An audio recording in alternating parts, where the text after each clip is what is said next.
What's up, everyone? Back for another beer review, and today is Wednesday, which of course means it's time for another West New York Wednesday here on the channel. And the beer I'm reviewing today, once again, comes from the Ellicottville Brewing Company, and they are headquartered in Ellicottville, New York, and this is their Pineapple Upside Down Shake IPA. So this is an IPA brewed with pineapple and cherry puree. Comes in at 6.7% alcohol by volume. No IBUs listed. Time of review. This can is exactly 3 weeks old. So this year I've been talking about being a little bit more diverse in the breweries that I feature on West New York Wednesday. In Ellicottville, I reviewed a beer from them about 3 months ago. It was their bourbon barrel-aged blueberry maple pancake beer. But aside from that, I haven't reviewed a beer from them since last May. So I thought I would circle back to them and review this beer. So I love Pineapple Upside Down Shake. And I thought I would give this one a go. Now, they rebranded this one. It used to be called Pineapple Upside Down Shake, but they have renamed it to Upside Down Shake IPA. I guess the emphasis on IPA, you know, the acronym IPA sells. It also says hazy plus smooth with a tropical cashmere hop. So they're brewing this one with cashmere. So I thought I would give this one a go. Quite fresh at 3 weeks old, and here we are. So let's get into it, give it a pour, and see what we got going on here. So pouring out, that does not look hazy. But we'll see. In the glass, it might be hazy. I'm not going to pour it all there. I want to be able to get my nose in there. And we'll put this over here. All right, so in the glass, it definitely has more of a hazy look. You can see the shadow of my hand, I would assume, yeah. But you really can't make it out specifically. Has a deeper, darker orange color. It looks like an old school, like hazy, say, Vermont IPA or something. Almost a finger of a off-white, somewhat creamy looking head. Hold it up to the light. Yeah, it has a nice haze. I see very fine particulates. As a whole, I would say that looks like a really nice beer, but a little bit darker than I anticipated, but it does have the cherry puree and pineapple in there, so could be playing a role. Let's get a nose. Ooh. Yeah, it's like underripened pineapple. For a second, I was like letting the aroma kind of hit my nostrils a little bit longer than typical because I wasn't getting a lot at first. But now, yeah, I'm getting a big blast of like citrus. There's a lot of like sweeter like orange juice. There's tangerine. Dare I say tangelo. But then I get that sharp, like almost slightly acidic, like underripened pineapple in the nose. The cherry, I guess it's here. I wouldn't necessarily say there's cherry in here. Put it this way, does it smell like a pineapple upside down cake?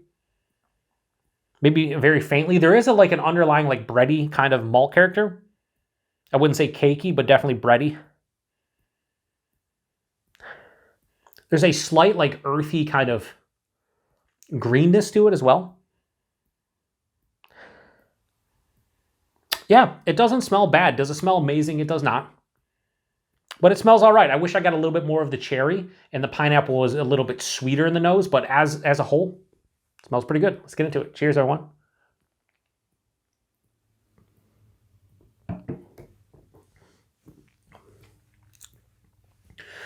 So the first thing is, I will say in the taste, I like that this is an IPA accentuated by the pineapple and cherry as opposed to the pineapple and cherry hitting me and it's accentuated by like an IPA.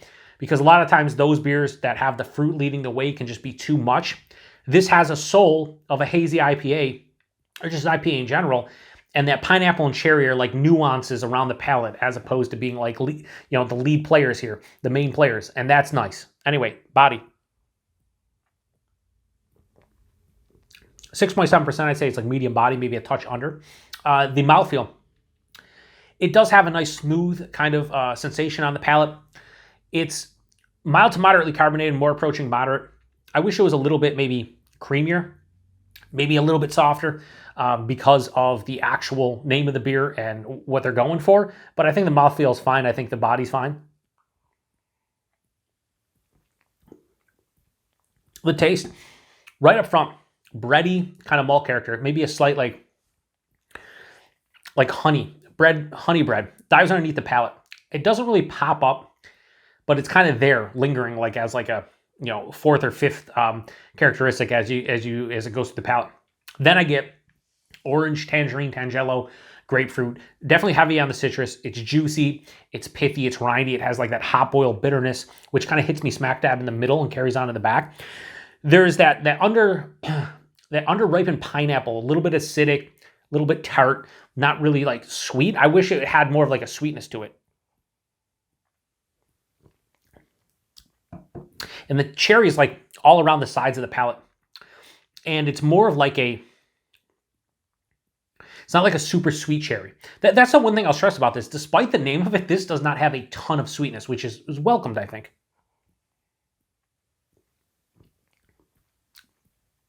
Finishes with a very slight green, earthy kind of floral aspect from the hops. This has a semi to full-on dry kind of finish. Mild to moderate bitterness, I'd say smack dab in the middle. Not too bitter, not too dry.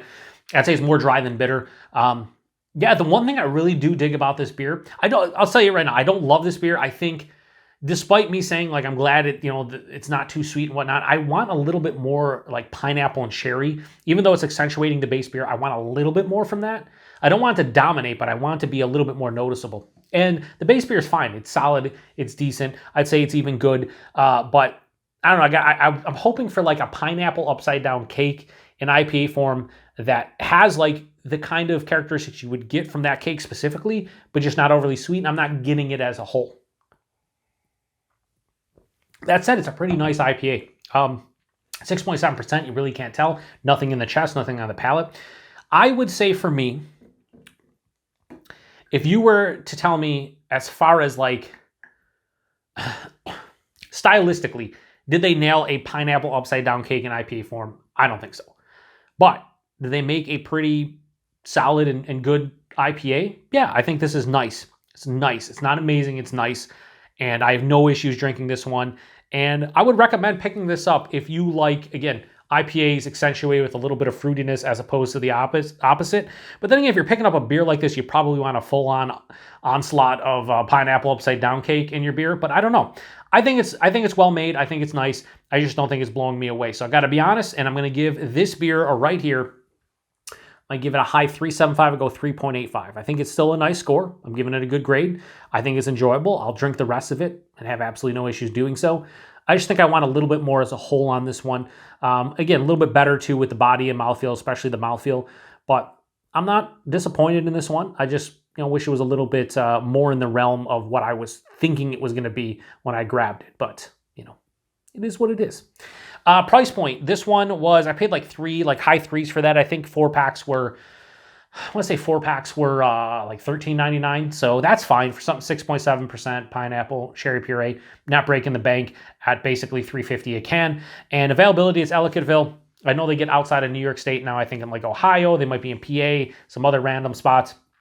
So I don't know if you'll be able to get this one specifically. I don't know how far outside of Western New York they will go, but if you do see it and you're curious, I'd say pick up a single if you can buy it. If not, I'd probably pass and maybe not buy an entire 4-pack unless you're very, very extremely curious about it. I would probably, go grab something else from them that I've reviewed on the channel that maybe I enjoy a bit more. Anyway, if you've had this one before, post in the comment section. Let me know what you think about this one. Ellicottville does a lot of, what people would say are novelty beers, but they hit on a lot of them. Like that strawberry crunch bar beer was pretty damn tasty. I like their, the chocolate orange blonde ale. That was really good. They do a lot like that. Even that blueberry maple pancake. I like the base more than the bourbon barrel aged variant, but both of those are really good. This one's a little bit of a step down from those, but still pretty damn solid. So anyway, appreciate everybody stopping by for another West New York Wednesday. Check back next Wednesday. I don't know exactly what I'm going to review, but it'll be something from the West New York area because that's what this series is all about. Anyway, to the next one. Cheers.